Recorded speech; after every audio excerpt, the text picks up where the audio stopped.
What's up, everybody? My name is Tyler Cash. This is my co-host Dior, and you're watching the 90-second movie review.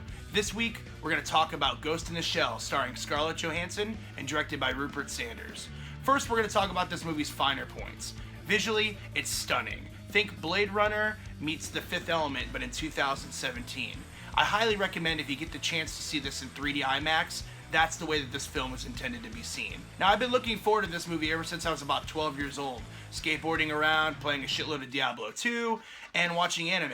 One of the very first animes that was ever introduced to me was Ghost in the Shell. Flash forward to 2017, and here we are finally getting the first live adaptation of that.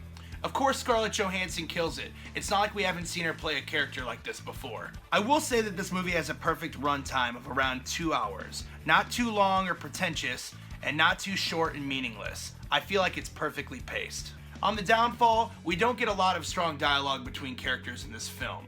Overall, I really enjoyed this movie, but if I had to nitpick, I will say that one of my least favorite things about this film is the lack of a central villain. You spend majority of the movie tracking down this guy that you think is going to be the ultimate badass, and it kind of turns and there's a little bit of a twist. I'm not going to ruin it for anybody, but ultimately, if you're going expecting to have one badass central villain, you're gonna be sadly mistaken.